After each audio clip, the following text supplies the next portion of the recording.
Evolusi jaringan komunikasi data.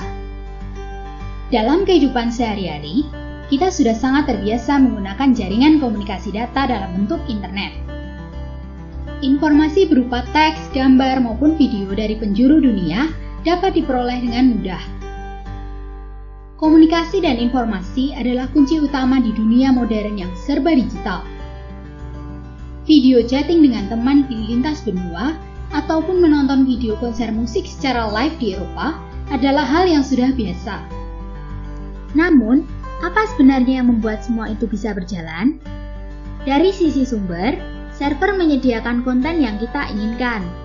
Server komputer ini biasanya secara fisik terletak di suatu data center. Data center adalah sebuah bangunan khusus yang berisi komputer dalam jumlah besar yang disusun secara efisien dan terkoneksi ke jaringan. Kemudian, konten dari server ini akan dikirimkan secara digital ke perangkat kita. Teknologi jaringan komunikasi data memungkinkan konten tersebut untuk dikirim secara cepat dan reliable. Dalam video ini, kita akan membahas mengenai jenis-jenis metode komunikasi data yang sering kita gunakan, yaitu Ethernet dan Wi-Fi.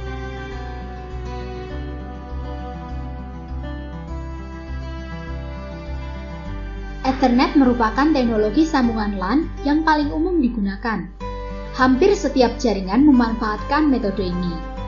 Ethernet tergolong medium komunikasi jaringan yang murah, mudah dipasang, dan stabil. Ketika pertama kali distandarisasi pada tahun 1983, dalam IEEE 802,3, Ethernet mendukung kecepatan transfer hanya 2,83 megabit per detik dan jarak kabel yang sangat pendek. Seiring dengan berkembangnya teknologi dan dirilisnya standar modern, saat ini Ethernet dapat mengirim hingga 400 gigabit per detik. Namun pada umumnya, perangkat konsumen hanya mendukung 100 megabit per detik. Sedangkan versi yang lebih cepat digunakan di backbone internet atau data center. Hardware Ethernet terdiri dari router atau switch yang menjadi lampu lalu lintas pengatur aliran data yang disambung ke perangkat-perangkat pengguna menggunakan kabel. Kabel ini disebut kabel UTP atau Unshielded Twist Pair. Julukan kabel ini didapat karena kabel terdiri dari 4 pasang kabel kecil yang saling melilit. Lilitan ini berguna untuk mengurangi interferensi listrik antar kabel dan dari gangguan luar. Konektor atau kepala kabel disebut RJ45. Wireless Fidelity atau yang biasa dikenal dengan Wi-Fi merupakan teknologi yang memungkinkan jaringan LAN terkoneksi tanpa kabel. Wi-Fi saat ini sudah sangat umum digunakan, baik di rumah, perkantoran, tempat umum maupun sekolah. Wi-Fi sangat cocok untuk perangkat mobile seperti smartphone dan laptop yang selalu berpindah-pindah. Hal ini membuat pengguna jaringan semakin mudah dan praktis. Sayangnya, Wi-Fi cenderung terbatas oleh jarak, mudah terinterferensi oleh gangguan sinyal dan halangan fisik, serta cenderung berperforma buruk jika digunakan oleh terlalu banyak pengguna. Sama seperti Ethernet, Wi-Fi merupakan teknologi yang bekerja pada layer fisik dan data link.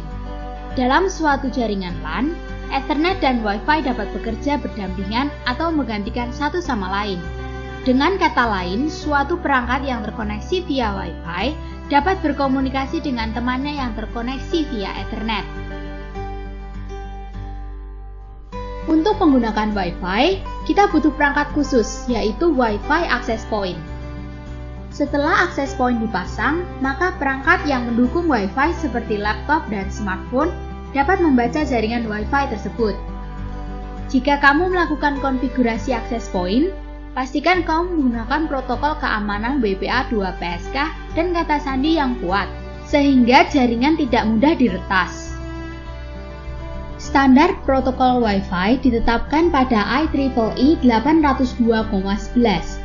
Wi-Fi memiliki beberapa jenis varian, yaitu A, B, G, N, dan AC.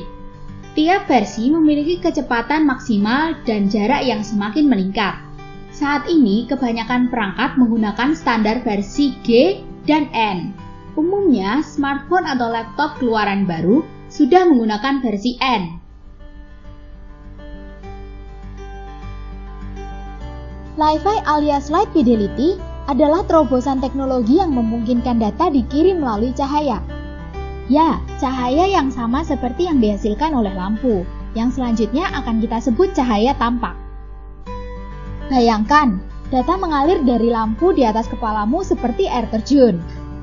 Namun, dari sisi baru dan kerennya teknologi ini, Li-Fi ternyata juga memiliki banyak keunggulan yang tidak dimiliki oleh Wi-Fi maupun internet. Pertama, mari kita bahas dahulu bagaimana cahaya dapat mengantarkan data. Bit 0 dikode sebagai cahaya mati atau redup, sedangkan bit 1 sebagai cahaya terang. Dengan memati nyalakan lampu, maka data yang lengkap dapat dikirim. Li-Fi menggunakan sumber cahaya LED yang memiliki waktu pengaktifan instan, tidak seperti lampu bolam atau neon yang membutuhkan pemanasan.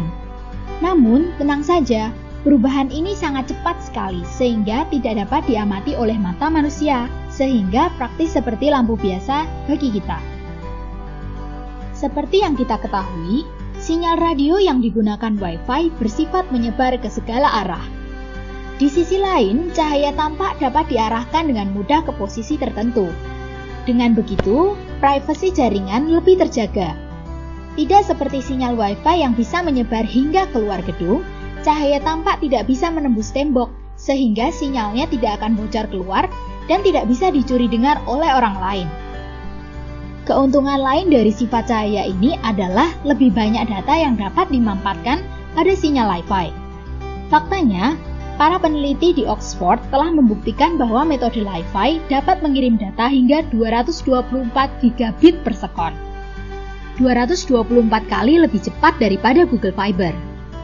Perangkat Li-Fi menggunakan lampu LED biasa seperti yang mulai sering digunakan di rumah-rumah, sehingga biaya pemasangan dan konsumsi listrik jauh lebih murah daripada Wi-Fi maupun Ethernet. Li-Fi berpotensi dapat diluncurkan dalam skala global dengan menumpang pada infrastruktur yang sudah ada dan dengan konsumsi daya yang rendah. Saat ini, teknologi Li-Fi masih dalam tahap eksperimental sehingga baru bisa kita gunakan dalam beberapa tahun ke depan. Li-Fi juga masih memiliki kekurangan, yaitu tidak dapat digunakan lintas ruangan dan dapat terganggu dari cahaya lain yang terlalu terang. Sisi baiknya, kita tidak perlu lagi membeli lampu dan peralatan jaringan di toko yang berbeda.